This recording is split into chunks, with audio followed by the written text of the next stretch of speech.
நான் என்ன புத்தனா? எனக்கு முன்னால் பரிமாறப்படுவது விஷம் என்று தெரிந்திருந்தும் சாப்பிட்டு செத்து போவதற்கு? பெயக்கண்டும் நஞ்சு உண்டு அமைவர் நயத்தக்க நாகரிகம் வேண்டுபவர்.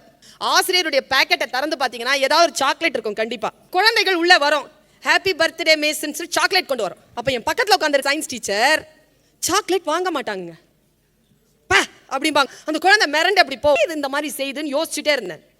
யூகேஜி கிளாஸ் மஞ்சுளான்னு ஒரு பொண்ணு என் கிளாஸ்ல. அவகிட்ட கேட்டேன், மஞ்சுளா உனக்கு எப்படா பிறந்த நாள்?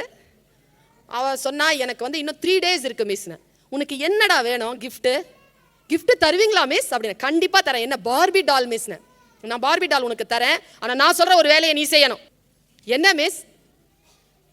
ஸ்டாஃப் ரூம்ல என் பக்கத்துல ஒரு டீச்சர் உட்காந்துருப்பாங்க, அவங்களுக்கு நீ சாக்லேட் கொடுத்துடணும். சாக்லேட் கொடுத்துட்டேன்னா உனக்கு கிஃப்ட். Okay miss அப்படின்னுச்சு. 3 நாளுக்கு அப்புறமா மஞ்சுளா வந்ததுங்க, மஞ்சள் ட்ரெஸ்ல தேவதை மாதிரி வந்து நின்னா. நேராக சாக்லேட் கொடுத்தா, ஸ்டாஃப் ரூமுக்கு வந்து கொடுன்னு. கிஃப்ட் மிஸ் வச்சிருக்கேன்னு. நேராக வேகமாக நான் மேலே போயிட்டேன். குழந்தை வராங்க, என்னை பார்த்தா, நான் கீழே பார்த்துட்டே இருந்தேன். மறுபடியும் என்னையே பார்த்து நிற்கிறா. நான் பக்கத்தில் டீச்சரை இப்படி கையை காட்டி விட்டேன், கண்ணாலேயே காட்டி விட்டேன். நேராக அவகிட்ட போய், மிஸ் ஹாப்பி பர்த்டே மிஸ்னா பாருங்க. அந்த அம்மா கோவம் வந்துருச்சுங்க. போ அப்படின்னுச்சு.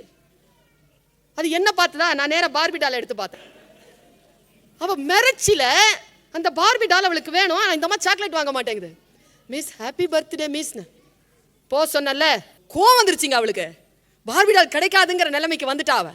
கடைசியா பார்பி டால் கிடைக்கலனாலும் பரவாயில்ல, இந்த அம்மா ஏன் வாங்க மாட்டேங்குதுன்னு கேட்டுறணும்னு முடிவு பண்ணிருச்சுங்க. அது கடைசியா ஒரு கேள்வி கேட்டாங்க. அவ எடுத்துக்கோங்க மிஸ் வேண்டாங்கிறல்ல. குழந்தை திருப்பி கேட்டுச்சுங்க. யூகேஜி என்னங்க வயசு இருக்கும்?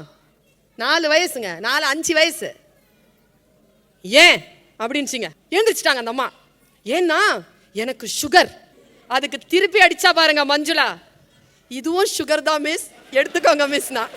சர்க்கரை வியாதிக்காரனாக நீ இருந்தாலும் குழந்தை சர்க்கரை துண்டை நீட்டுகின்ற பொழுது அந்த குழந்தையின் மனம் வாடிவிடக்கூடாது என்பதற்காக யார் ஒருவர் எடுத்து வாயில் போட்டுகிறார்களோ அவர்கள் நயத்தக்க நாகரீகம் கொண்டவர்கள் என்று இந்த குறள் எனக்கு விளக்கம் சொன்னது. சபையில் நாகரீகம் கருதி உன் நோயை கவனிக்காமல், உன் நோய்க்கு எதிராக இருக்கக்கூடிய நஞ்சாக இருந்தாலும் நீ சாப்பிட்டு விட, அதுதான் உன்னுடைய நாகரீகம் என்று சொல்லிக் கொடுக்கின்ற அந்த குறள், பெயக்கண்டும் நஞ்சு உண்டு அமைவர் நயத்தக்க நாகரீகம் வேண்டுபவர்.